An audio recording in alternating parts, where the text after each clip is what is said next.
When Michael called my name, I want to tell you about a woman named Miriam.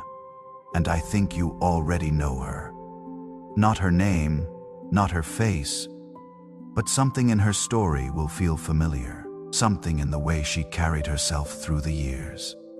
Something in the way she sat alone that night and told herself she was fine. She was not fine, but we will get to that. Miriam Calloway lived in a small house at the end of a gravel road in rural Pennsylvania.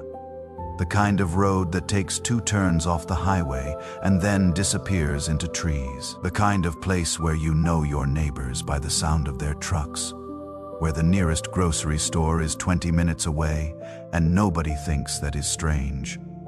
She had lived in that house for 37 years. She and Edmund built it together.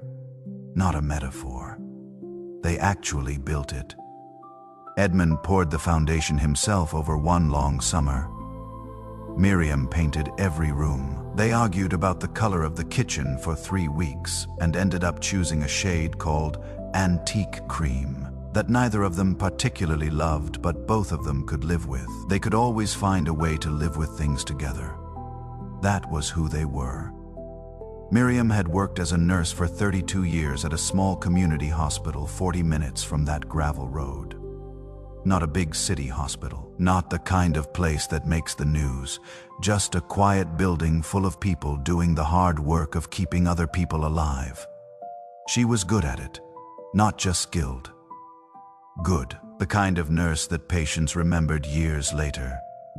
The kind that other nurses called first when something went wrong at 2 in the morning, and the doctor was not answering his phone. She retired in 2022. Edmund had been gone for 8 years by then.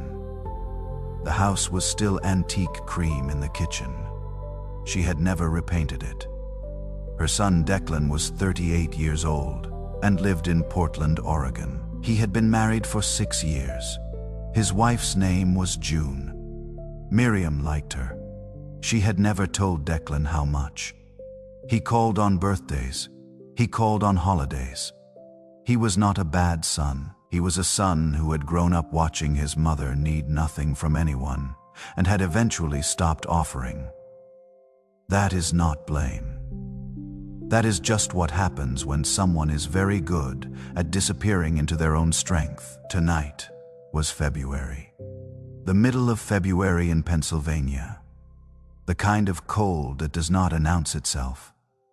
It just settles into the walls of old houses and stays there. The lamps were on in the living room, but Miriam was not in the living room.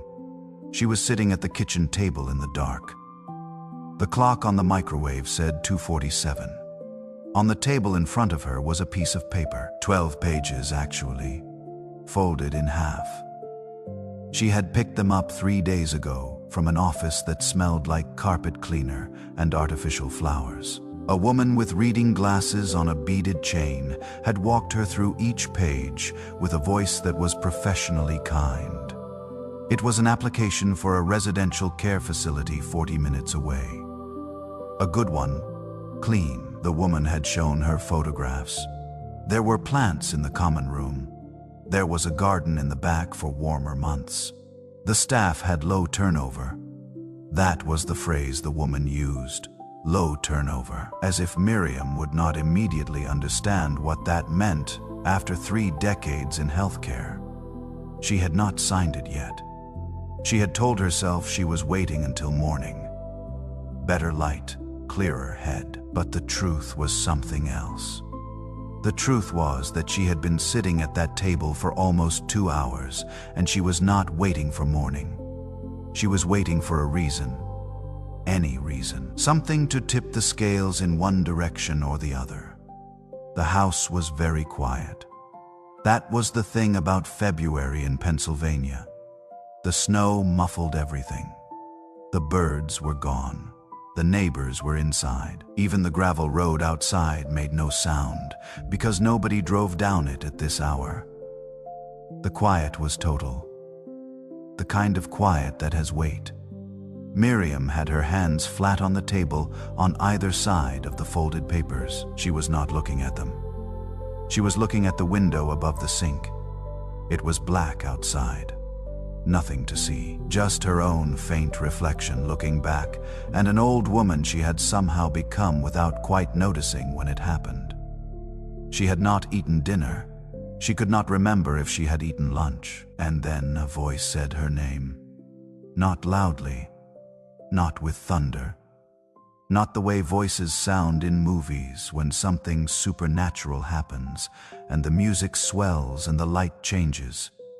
It was quiet, almost gentle, but it filled the room completely, the way a low note from a cello fills a concert hall. You do not just hear it. You feel it somewhere behind your ribs, Miriam. She did not move. She was not afraid. That was the strange thing. She was not afraid at all. She felt something closer to recognition, the way you feel when you have been expecting a phone call for a long time and it finally comes, and even though you did not know exactly when it would come, you realize you have been listening for it. Put the pen down. She looked at the pen beside the papers. She did not remember picking it up, but there it was. In her right hand, she set it on the table. She said, "Who are you?" Not out loud. She thought it, or maybe she said it so quietly it barely crossed the threshold of sound. Either way, the answer came back. That is not the right question yet. She waited. The right question is, why are you signing those papers alone at 3 in the morning instead of calling your son? Miriam closed her eyes. Not because she was afraid, because that question landed somewhere very specific inside her. Behind the sternum, the place where true things tend to land when you have spent a long time keeping them at a careful distance. She did not answer, not right away, and the voice did not rush her. That was the second strange thing. Whatever this was, whoever this was, he was not in a hurry. He had the patience of something that has existed for a very long time and has learned that the most important things cannot be forced. They can only be waited for. After a while, Miriam said, "I did not want to wake him." And the voice said, "That is what you told yourself." She opened her eyes, looked at the window again. Her reflection was still there. Same gray hair she had stopped fighting somewhere around 63. Same cardigan she had been wearing for 2 days. Same kitchen she had stood in 10,000 times making coffee and packing lunches and going over medication charts at the table while Edmund sat across from her reading the paper. He had always read the actual paper, not the news on a phone. An actual folded newspaper that he picked up every morning from the end of the gravel road where the delivery box was. Long after most people had given up on paper newspapers, Edmund Calloway drove down to that box every single morning. She had teased him about it. She missed it the way you miss specific things. Not him in general. Him doing that specific thing. The sound of him unfolding it. The way he always started with the sports section, even though he barely watched sports. Small details that you cannot anticipate missing until they are gone. And then the missing of them hits you at 2:47 in the morning, in a kitchen that smells like nothing, because you forgot to eat again. "My name is Michael." She turned her head slightly, not toward anything she could see, just turned it. The pause of two people who have known each other a long time and understand that not every silence needs to be filled. Then Michael said, "I have been trying to reach you for a while." "Miriam." She almost smiled. Almost. She said, "I have been right here." He said, "I know. You have been right here alone for a long time. That is exactly what I want to talk to you about." She looked at the papers on the table. She had found the facility herself. She had made the appointment herself. She had driven herself to the office and sat across from the woman with the beaded glasses and asked all the right questions and collected all the right papers and driven herself home. She had not told Declan she was looking. She had not told anyone. She had told herself this was practical, logical, She was 68 years old. She lived alone. The house needed things she could not always do anymore. The driveway needed to be cleared in winter. The roof had a section that worried her. The stairs to the basement were steep, and she was practical. She had always been practical. But practical people do not sit in dark kitchens at 3 in the morning, holding a pen they do not remember picking up.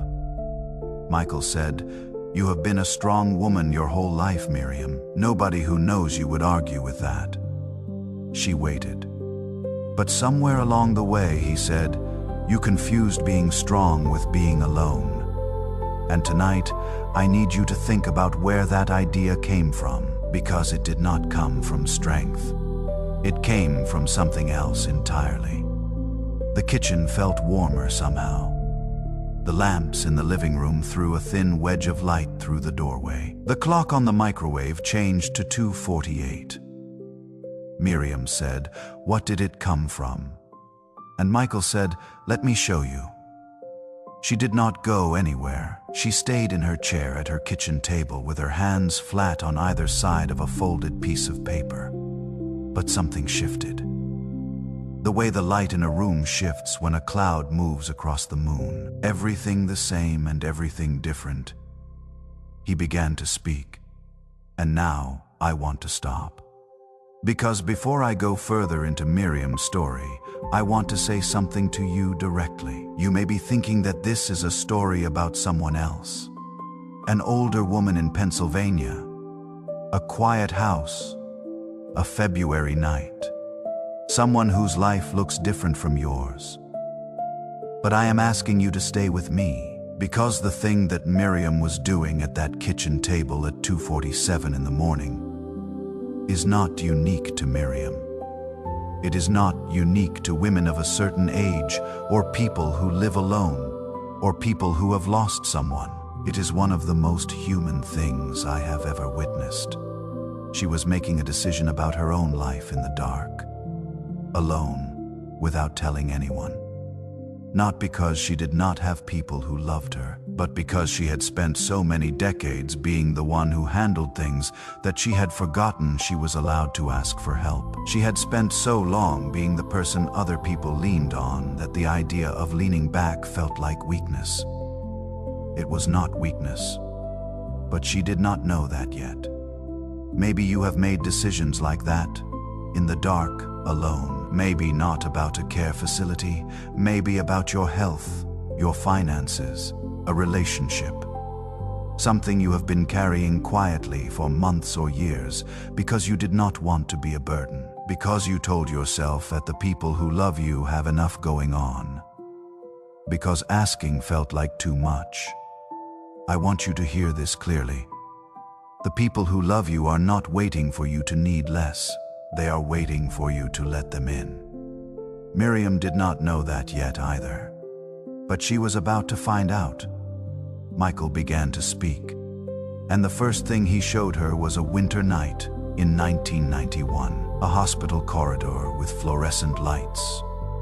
A woman 34 years old moving fast in rubber-soled shoes toward a room at the end of the hall. Miriam, 34 years younger. In the middle of the night, about to do something that would take more courage than she ever gave herself credit for. Stay with me, because what comes next changed everything. The night Michael showed her everything, the hospital in 1991 was not a beautiful building. It never had been. It was built in the early 60s from a kind of brick that looked tired, even when it was new. The hallways were long and the ceilings were low, and the fluorescent lights had a particular hum that you stopped noticing after your first week and never quite forgot after you left. It smelled like antiseptic and coffee, and something underneath both of those things that you could not name, but that everyone who has ever worked in a hospital knows immediately. It smelled like the place where serious things happen. Miriam had worked there for 4 years by the winter of 1991. She was 34 years old. She had a toddler at home named Declan who was 4.5 and currently going through a phase where he refused to wear socks. She had a husband named Edmund who was working double shifts at the mill that winter because they were saving for a second bathroom. She drove 40 minutes each way to that hospital 5 days a week, and sometimes 6, and she did it without complaint because complaint had never been her way. She was on the night shift the evening Walter Pruitt came in. It was after midnight. The ER had been quiet for the previous 2 hours, which in Miriam's experience meant nothing, because quiet in an ER is not peace. It is just the held breath before something happens. Walter Pruitt was 44 years old. He came in through the automatic doors walking under his own power, but only barely. He was holding his left arm against his chest, and his face had that particular gray color that Miriam had learned to recognize before she learned almost anything else in nursing school. It was the color of a body that is running out of time. He sat down heavily in the nearest chair. Miriam was already moving. She reached him in 12 steps. She knew it was 12 because she counted without meaning to, the way you count things when the rest of your mind is running very fast on something else. She crouched in front of him, looked at his face, put 2 fingers on his wrist. She said, "What is your name?" He said, "Walter." His voice was thin, like a signal fading in and out. She said, "Walter, I need you to stay with me." "Can you do that?"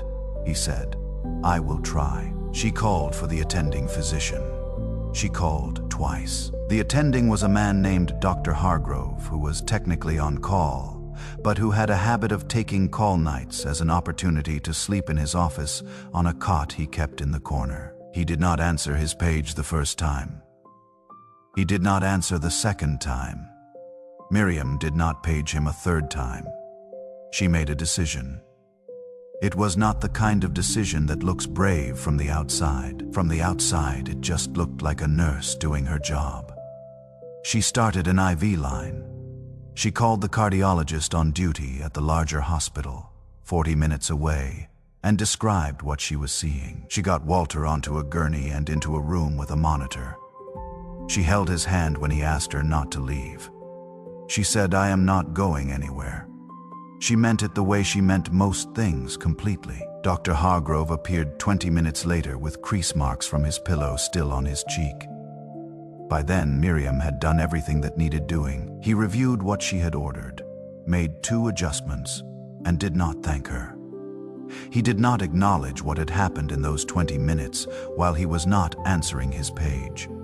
Miriam did not expect him to. She went back to her station, finished her shift, drove 40 minutes home in the dark, made Declan's lunch for the next day, slept for 4 hours, woke up when Edmund's alarm went off at 5:30. She never spoke about that night.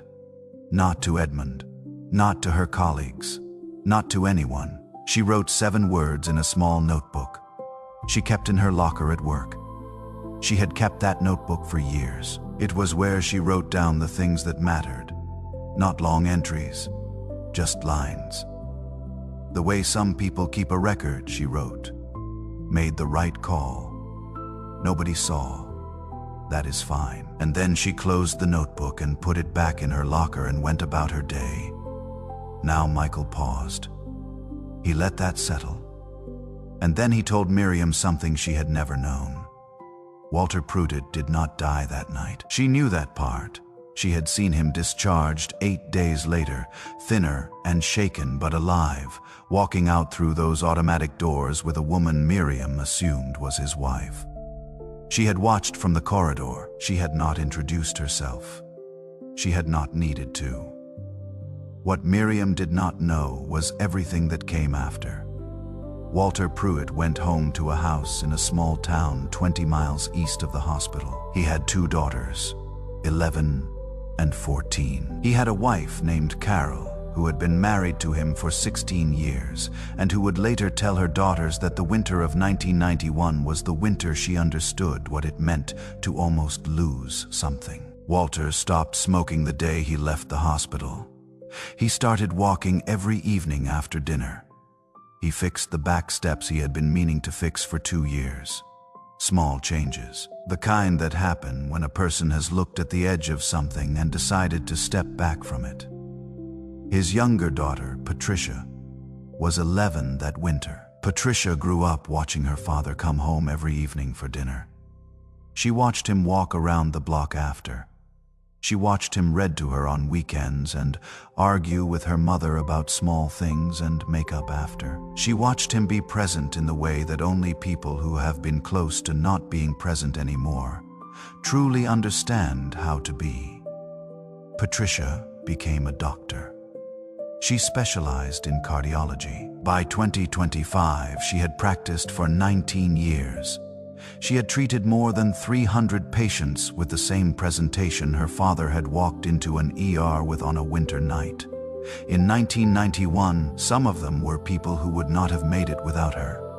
Some of them had children who would not have had a parent.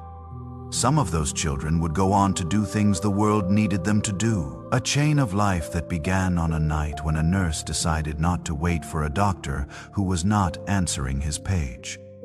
Michael said, "Miriam, did you know any of this?" She was quiet for a long moment. She said no. He said, "You wrote 7 words in a notebook, made the right call. Nobody saw. That is fine. Do you remember writing that?" She said, "I remember." He said, "I want you to understand something. I have always seen every decision you made in the dark when you thought it did not matter. Every time you chose the harder right thing over the easier wrong one. Every night you stayed when you could have left. I saw all of it, and none of it was small." Miriam put her hands in her lap. The kitchen was very quiet. The clock on the microwave said 3:04. She thought about Patricia Pruitt, a woman she had never met, a cardiologist somewhere she would never know about, walking into rooms with frightened people and knowing exactly what to do. She thought about how you cannot see the end of something when you are standing at the beginning of it. She thought about Walter's face, that particular gray, his voice like a fading signal. She had held his hand and told him she was not going anywhere, and she had not gone anywhere. And because of that, an 11-year-old girl had grown up with her father, and that girl had become a doctor. And because of that doctor, there were people alive today who should not be. There were families whole who should have been broken. There were children who still had parents. There were parents who still had children, all of it tracing back to 12 steps across a hospital floor at midnight. In 1991, Michael said, "This is what I need you to understand before we go any further. You have spent 3 days trying to decide whether your life has mattered enough to justify taking up space in it. I am telling you the answer before you have finished asking the question. Yes, more than you know. More than you will ever fully know." She did not cry. Miriam was not a woman who cried easily. Edmund used to say she had done her crying at work and had nothing left for home, and she had never corrected him because it was mostly true. You see enough in 32 years of nursing that your relationship with tears becomes complicated, but something shifted in her chest. The way ice shifts in late winter. Still there, but changed. Michael said, "There is more I need to show you." She said, "I figured there was." He almost smiled. She could not see him, but she could feel it somehow. The way you feel a smile in a voice, even over the phone. He said, "We are going back further. Summer of 2008. Do you remember that summer?" She said, "Yes." She said it quietly. The way you say yes to something you have been not thinking about for a long time. The summer of 2008, Edmund had been having trouble with his left hand for about 6 months before they went to the doctor. He had mentioned it twice, and not mentioned it again because Edmund was the kind of man who believed that most things resolved themselves if you gave them enough time. He was right about this, often enough that Miriam had stopped fighting him on it years earlier. But she had noticed. She noticed the way he held his coffee cup. She noticed the slight tremor when he reached across the table. She noticed him switching the car keys to his right hand when he thought she was not looking. She filed all of it in the same quiet internal place where she filed things she was watching, but not yet ready to speak about. In June of 2008, she said, "Edmund, I made you an appointment." He said, "For what?" She said, "For your hand." He looked at her for a moment. Then he said, "All right." That was how they were. She noticed things. He trusted her noticing. They did not always need a lot of words. The doctor they saw was a neurologist in Pittsburgh. Young, careful. The kind of doctor who looks at you when he talks rather than at his clipboard. Miriam liked him immediately. He said, "Parkinson's disease. Early stage, manageable." Those were the words he used. Manageable. Edmund nodded, asked 2 questions, shook the doctor's hand, walked out to the parking garage with Miriam, got in the passenger seat because she had driven. Saturday there for a moment, looking through the windshield at the concrete wall in front of them. Then he said, "Well." She said, "Well." He said, "I suppose we knew something was coming." She said, "I suppose we did." He reached over and put his right hand over hers on the gear shift. His hand was steady. The tremor was mostly in his left. She had learned this already from watching him. She filed this too. They drove home mostly in silence. The good kind. What came next was not dramatic. That is the thing about the hardest years of a life. They rarely look dramatic from the outside. From the outside, they just look like ordinary time passing. They look like a couple in their 50s going about their lives. They look normal. Inside, they were something else. Miriam went back to full-time hours that fall. They had good insurance through the hospital, but there were costs the insurance did not cover. There were adjustments to the house they needed to make. There were medications that would increase in both number and expense as time went on. Miriam understood this in a way Edmund did not. Because Miriam had watched this particular road many times in her professional life. And she knew where it went. She did not tell him what she knew. She just planned. She picked up extra shifts when they were available. She moved money between accounts quietly. She researched modifications for the house and scheduled contractors to come when Edmund was out, so that he would not ask questions she did not want to answer yet. She was not hiding things from him out of dishonesty. She was protecting him from the weight of logistics, the way she had always protected the people she loved from weight she could carry herself. She was very good at carrying weights herself. Declan was 21 that year. He had just finished his 2nd year of college in Boston. He came home that Christmas and Miriam made the house feel completely normal, and Edmund was having a good stretch. And Declan went back to Boston after the holiday not knowing his father had been diagnosed with anything. She had not told him. She had told herself he had enough to manage, that he did not need to worry, that there would be time to tell him when things became more serious. There was always a reason to wait. The years moved the way years do when you are busy and tired and holding a great deal very carefully. Edmund had good periods and harder periods. Miriam learned to read the harder periods by small signs, the same skill she used at work turned toward her own home. She adjusted. She managed. She kept the household running with the same quiet competence she brought to everything. She called Declan every Sunday evening. She asked about his life. She listened. She told him things were fine at home. When he asked about his father, she said, "He is doing all right. You know your dad. He keeps himself busy." This was true. It was also incomplete. In 2012, Edmund had a fall on the back porch. Nothing broken. Bruised his hip badly enough that he was slow for 3 weeks. Miriam filed a workers' compensation form for herself that same month for an unrelated shoulder strain, and used the paperwork to quietly upgrade their bathroom to include the safety bars Edmund would eventually need. She did not tell Declan about the fall. She told herself he was in the middle of a job change, that it was not the right time, that she would tell him when things settled. Things do not always settle on a schedule that is convenient for the things you need to say. Edmund died in the spring of 2014. He died at home. This was what he had wanted, and Miriam had made sure of it. She had arranged everything with the kind of careful precision that people who work in healthcare bring to the deaths of people they love, because they have seen enough deaths to know what a good one looks like, and they will not accept less for the people who matter most. He died on a Tuesday morning in April. The windows were open because it had been warm for a few days, and there were birds outside. He had been asking her to identify the birds all week, and she had been looking them up on her phone and reporting back, which had made him laugh because Miriam had never been interested in birds, and here she was reading about sparrows and finches at 57 with her reading glasses on, like a woman who had recently developed a passionate interest in ornithology. The last thing he said to her was about the birds. He said, "There are more of them this year."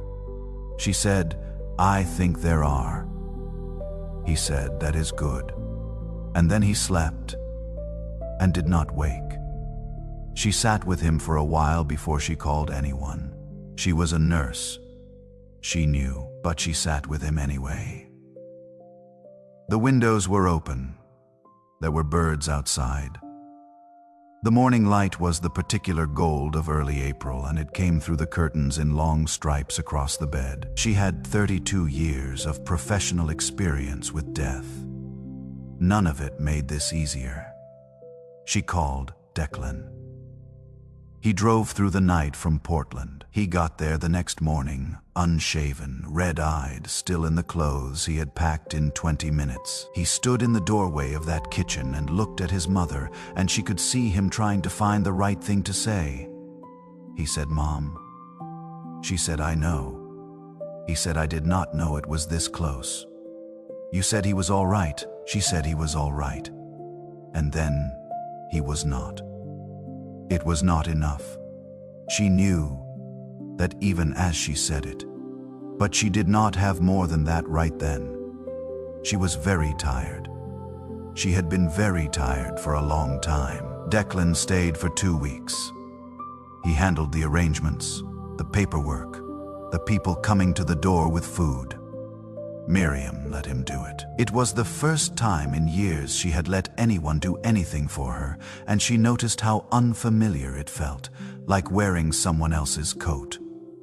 Functional, but not quite right. When he left, he said, "Call me if you need anything, Mom." She said, "I will." She did not. Now Michael was quiet for a moment. Then he said, "I need to tell you something that happened the night after Edmund's service, something you were not in the room for." She said, "All right." Declan was at your kitchen table. Late, after midnight, he could not sleep. He had been going through some papers, and he found Edmund's medication schedule, the full one. The one with the dosages and the timing and the adjustments you had made over the years. He sat at your kitchen table and he looked at that document for a long time. Then he said something to his wife. She had driven out the day after the service, and she was staying in the guest room, and she came downstairs because she could not sleep either. And she found him sitting there with that paper in his hand. He said she did all of this alone. For 6 years. She did all of this alone, and I did not know. His wife sat down next to him. She said she did not tell you. He said, "I know. But I should have known anyway. I should have come home more. I should have asked better questions. I should have pushed harder when she said everything was fine, because she always says everything is fine, and I have known that my whole life, and I still just let her say it and believed it because it was easier." He was quiet for a moment. Then he said, "She does not trust me." That is what it means. She did not trust me enough to tell me. His wife said that is not what it means. He said then, "What does it mean?" She did not answer right away. And that question, Michael said, has sat inside Declan for 11 years. Not loudly. He is not an angry man. He did not hold it against you. But it changed something in the way he reached out. It made him careful. It made him hesitant. Because every time he called and asked how you were doing and you said fine, a part of him heard something underneath the word fine that he did not know how to respond to. He stopped pushing because he was afraid of being wrong about what fine meant. And you stopped reaching because you did not want to be a burden. Two people standing on opposite ends of a phone line, both of them afraid of the same thing, both of them waiting for the other one to say what was actually true. Miriam was very still. The clock on the microwave said 3:19. She said, "I thought I was protecting him." Michael said, "I know you did." She said, "That is what you do. When you love someone, you protect them." Michael said, "From what?" "Miriam." She did not answer. He said, "From worry, from inconvenience, from the knowledge that you are human, and that you need things, and that your life is hard sometimes. That is not protection. That is distance. And it looks exactly the same from the outside, which is why it is so easy to confuse them." She was looking at the window again, her reflection in the dark glass. She had been a nurse for 32 years. She had told families hard things in hospital corridors more times than she could count. She had sat with strangers in their most difficult hours and held space for them without flinching. She had been the steady one, always. It had never occurred to her that being the steady one had a cost. Michael said, "I want to show you one more thing. And this one is going to be harder than the others." She said, "Harder than watching my husband die." He said, "Different. Not harder, different." She said, "All right." He said, "I want you to look at the last 3 years." She closed her eyes. The last 3 years, she had retired in the fall of 2022. She had told herself she was ready. She had planned it carefully. She had a pension. She had the house. She had her routines. She was going to garden more. She was going to read the books she had never had time for. She was going to take the trip to Ireland that she and Edmund had always talked about and never taken. She had not taken the trip. She had not planted the garden. She had read some of the books. That part was true. Mostly she had sat in this house and managed the days one at a time. She had kept everything clean and orderly the way she always had. She had driven to the grocery store. She had gone to church on Sundays. She had called Declan on his birthday and on Christmas, and on a few random Tuesdays when she had something specific to report.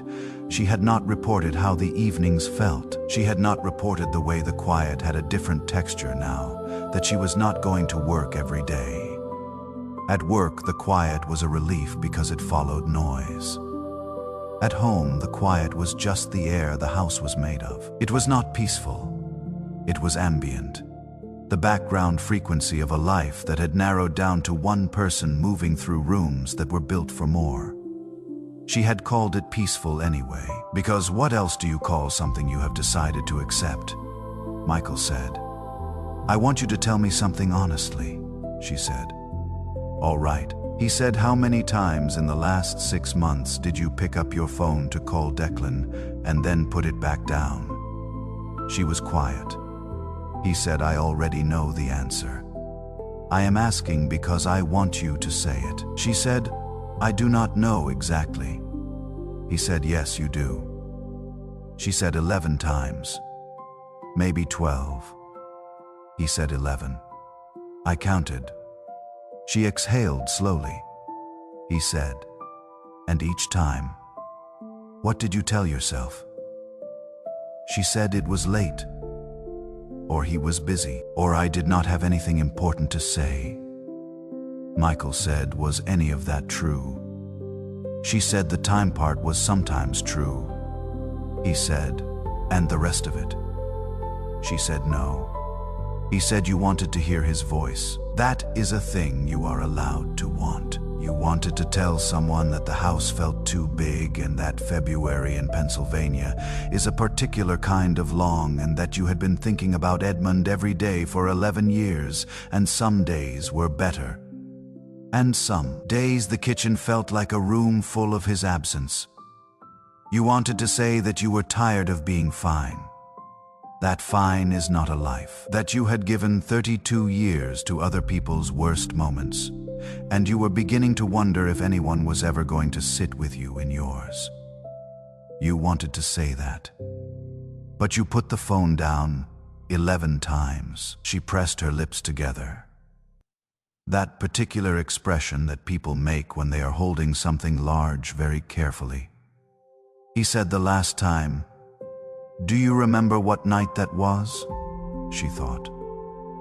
3 weeks ago, a Thursday. She had been washing dishes after dinner, and a song came on the radio in the other room, something from the 80s, something she and Edmund had danced to once in someone's backyard at a summer party.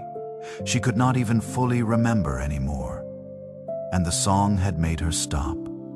Hands in the soapy water, eyes on the window above the sink. She had dried her hands, picked up the phone, found Declan's name, looked at it for a full minute. She had put it back down. She had turned off the radio and gone to bed. Michael said that was the night Declan could not sleep either. She looked up. He said he was in his kitchen in Portland at 11 of the clock at night. He had a glass of water he was not drinking. He was thinking about calling you and asking if you were really all right. Not the surface all right. The real one. He picked up his phone. He found your name. He looked at it for a while. He put it back down. 2 people. Same night, same hour, same phone in the hand. Same name on the screen. Neither one pressing call. Miriam put both hands flat on the table, pressed her palms down as if the table were something she needed to hold on to. She said, "We have been doing this for years." Michael said, "Yes." She said, "Both of us." He said, "Both of you." She said, "And I thought it was just me not wanting to bother him." Michael said, "It was both of you not wanting to bother each other, which means both of you have been sitting in kitchens alone at night with a phone in your hand and a name on the screen, and neither one willing to be the one who goes first." The clock on the microwave said 3:31. Miriam looked at the folded papers on the table. She thought about Declan sitting in a kitchen in Portland, a glass of water he was not drinking, her name on a phone screen. She thought about Edmund in April of 2014 saying, "There are more birds this year." She thought about Walter Pruitt walking out through automatic doors into the cold. A woman she assumed was his wife. Neither of them knowing what a nurse with 12 steps and a decision had set in motion. She thought about how you cannot see the end of a chain when you are standing at one of the links. Michael said, "There is one more thing I want to tell you before we get to the part where you decide what you do tonight." She said, "I am listening." He said Edmund knew. She was very still. He said, "In those last months, when you thought you were managing everything invisibly, he knew. He saw what you were doing. The extra shifts, the contractors who came when he was out, the way you restructured your schedule around his hard days without ever naming what you were doing. He knew. And one night, in the winter of 2013, he was awake late because sleep had become difficult for him by then, and he sat in this kitchen, in that chair you are sitting in right now, and he prayed. He prayed that someone would come. On the night when you needed it most. On the night when you were sitting alone in the dark, trying to make the biggest decision of your life without asking anyone for help. He prayed that you would not be alone in that moment. He prayed that someone would tell you what he had not found the right words to tell you himself. that you are not a burden, that needing things does not diminish what you have given, that the people who love you are not waiting for you to need less. They are waiting for you to let them in. Miriam was very quiet for a long time. The house held its breath. Outside, there was no sound. February in Pennsylvania. The snow on the gravel road, the bare trees, the complete absence of noise that is not peace, but only the world waiting. Then she reached across the table, and she pushed the folded papers to the side. The papers were still on the table. Miriam had pushed them to the side, but she had not moved them far. They were still there, still real. 12 pages folded in half with the name of the facility printed in clean professional letters across the top. She had not thrown them away. She was not ready to make that decision yet, but she was no longer holding the pen. Michael was quiet for a moment. The particular quiet of someone who has said the important things and is now waiting to see what the person in front of him does with them. Then he said, "I am going to ask you one question." She said, "All right." He said, "If Edmund were sitting across from you right now, in that chair where he used to sit with his newspaper on Sunday mornings, if he were right there, looking at you the way he looked at you when he was telling you something true, what would he want you to do tonight?" Miriam did not answer right away. She looked at the chair across from her, the one that faced the window. Edmund had always sat facing the window because he liked to watch the bird feeder they had hung from the oak tree in the yard. He watched it even in winter when nothing came. He was patient like that. He could watch an empty feeder for 20 minutes and not consider it wasted time. She knew what Edmund would want.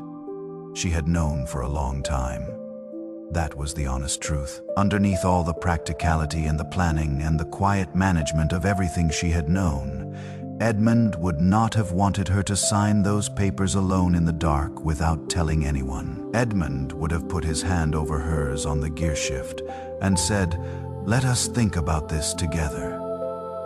That was who he was. That was who she had not let herself be without him. She said, "He would want me to call Declan." Michael said yes. She said, "It is 3:30 in the morning." Michael said, "I know what time it is." She said, "He will worry. If I call at this hour, he will think something is wrong." Michael said, "Miriam." She stopped. He said, "Something has been wrong for a long time. You have just been very good at making sure nobody could see it." She looked at the phone on the counter. She had left it there earlier when she sat down with the papers. She had not wanted it near her while she was thinking. She had not wanted the possibility of it, the temptation of reaching out and the equal temptation of not reaching out, and the specific anxiety of holding both of those things at once. She got up from the table. It was the first time she had stood up in almost 2 hours, and her body registered this with the particular complaints of a 68-year-old woman who has been sitting in a wooden chair in a cold kitchen in the middle of the night, her back, her knees. The left hip that had been talking to her since October. She crossed to the counter, picked up the phone. The screen lit up 3:34 a.m. She found Declan's name. She had not had to scroll far. He was near the top. She looked at his name the same way she had looked at it 11 times before. The same name, the same small letters on a bright screen. Her son, 38 years old, living in a city 3,000 miles away. A life she knew the outline of but not the texture. Her thumb hovered. Michael said, "You already know what Edmund would say." "You have always known." She pressed call. It rang once. It rang twice. On the third ring, someone picked up. Not the groggy, half-conscious pickup of a person pulled out of sleep. A clean pickup. Alert. "Declan," said Mom. Just that. Her name in his mouth, the way he had said it since he was old enough to say anything at all. One word that contained everything. She heard it. and something in her chest released, the way a door releases when the wood finally dries, and it stops sticking after a long time. "Quiet, certain," she said, Declan. "Are you awake?" He said, "Yeah, I am awake." She said, "It is very late." "I am sorry to call so late." He said, "Mom, I was not sleeping." She said, "What were you doing?" There was a pause. Not a long one, the pause of someone choosing how honest to be. He said, "I was looking at flights." She said, "What?" He said, "Flights to Pennsylvania." "I have been looking at them for about an hour." She did not speak. He said, "I had this feeling tonight. I could not shake it. I kept thinking about you in that house, and I do not know. I just kept thinking about calling you. And then it was late and I did not want to wake you, but I could not sleep. And I kept going back to the airline site and looking at what was available tomorrow morning." She put her hand over her mouth, not to stop herself from crying. She was not crying yet, just to hold something in. The particular pressure of a moment that is too large for the space a person has been keeping it in. He said, "Mom, are you there?" She said, "I am here." He said, "Is everything all right?" And here was the moment. The one that Michael had been bringing her to all night. The one that Walter Pruitt and Edmund and 6 years of night, shifts and 11 unanswered calls and a folded piece of paper had all been quietly pointing toward. She could say fine. She had said it so many times that it lived in her mouth like a reflex. A word that came before she decided to say it. Fine.